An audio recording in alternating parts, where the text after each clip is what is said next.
Hi, welcome to Sunlight on Suffield. I'm Neil Hornish, and this is a Sunspot.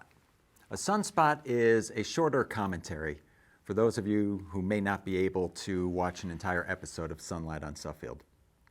And in today's Sunspot, I'd like to discuss the recent discussion of a town green policy in the town of Suffield. On January 17th, 2024, the Board of Selectmen held a meeting in which they discussed a draft of a town green policy.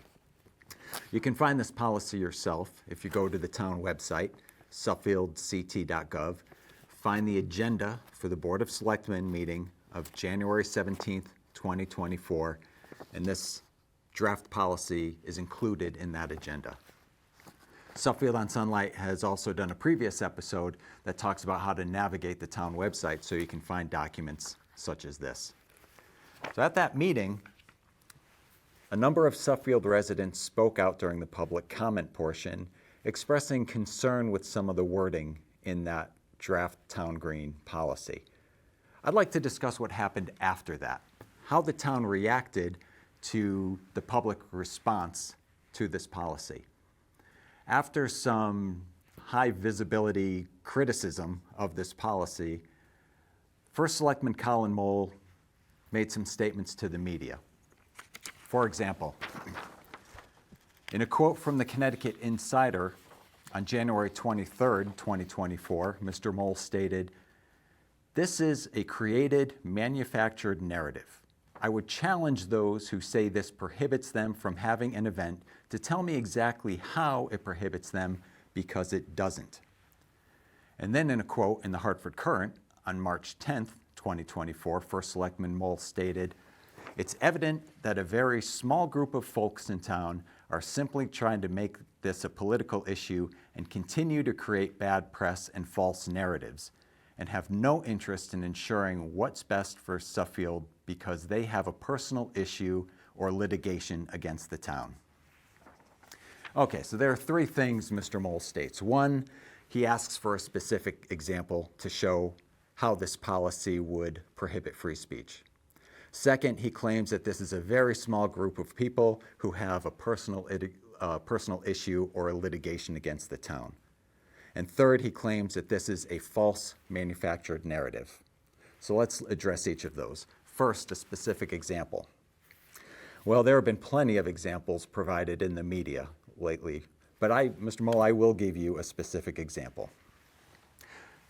Say there's a group that wants to have an event on the town, perhaps a Pride celebration or a Juneteenth celebration. They provide the paperwork required by this policy, and they show that they have a $1 million insurance policy. Now, the First Selectman reviews this, and the First Selectman is the sole decider on this. And he thinks maybe, well, there are other people in town who don't share the same values as this group. Maybe those other people attend the event. Maybe they counter-protest. Maybe it results in some civil disobedience. Well, looking at the town green policy, Section 1, Part G, the conduct of such activity is not reasonably likely to cause disorderly conduct. Nope, sorry, application denied. Now, Mr. Mole may say he would never make that sort of decision. First, personally, I wouldn't believe that based on recent history. And secondly, he would not be able to say what future select persons may say in that situation. Next, he claims that the response is from a very small group of people who have personal issues or litigation against the town. Now, for full disclosure, when he makes that ad hominem argument, he's referring to me. My wife and I currently, as of March 2024, are in litigation against the town for a completely separate reason. Now, apparently, maybe he thinks that every time we voice an opinion on anything that's going on in town that we are somehow trying to tie it back to our litigation.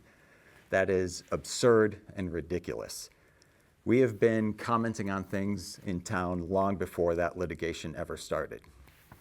And while I do appreciate the fact that Mr. Mole apparently thinks that I have enough influence to muster the amount of attention that this town green policy has received, I have to admit that I do not. My wife and I have not reached out to any organization, media outlet, or reporter concerning this town green policy.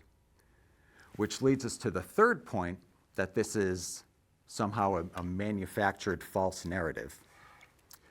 The reaction to this town green policy across the state and nationally has been unanimously critical as an attack on free speech. We've seen media outlets such as Connecticut Insider, the Hartford Courant, and Fox 61 News report on this. And then there's Kevin Rennie. Kevin Rennie is a commentator. Previously, he's a former long-serving Republican state representative and state senator.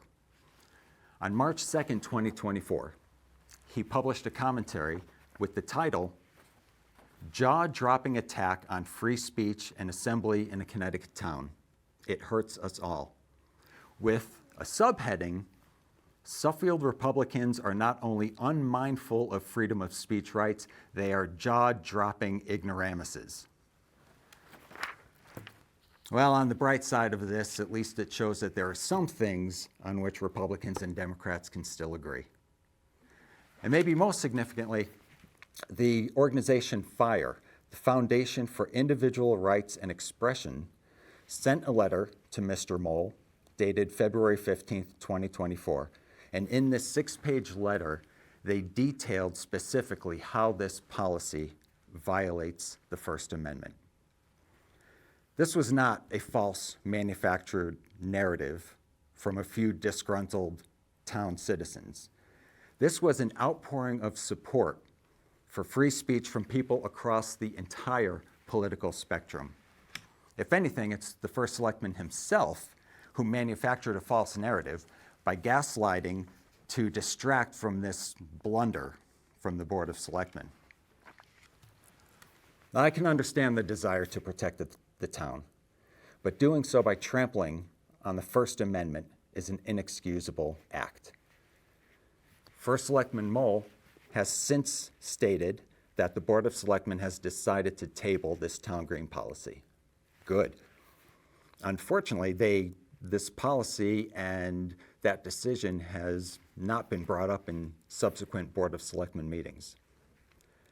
I firmly believe that if the Suffield residents had not spoken up at that January 17th, 2024 Board of Selectmen meeting, the Board of Selectmen would have ultimately passed a highly restrictive policy that would limit free speech and freedom of assembly on the town green, an icon of American democracy. I'd like to thank those individuals who spoke up at the Board of Selectmen meeting, and I'd like to encourage us all to continue to stay vigilant for future attacks in the town of Suffield on our individual rights. This has been a Sunspot. I'd like to remind you that Sunlight on Suffield is available on Cox Enfield Public Access, Facebook, and YouTube. Thank you very much. Take care.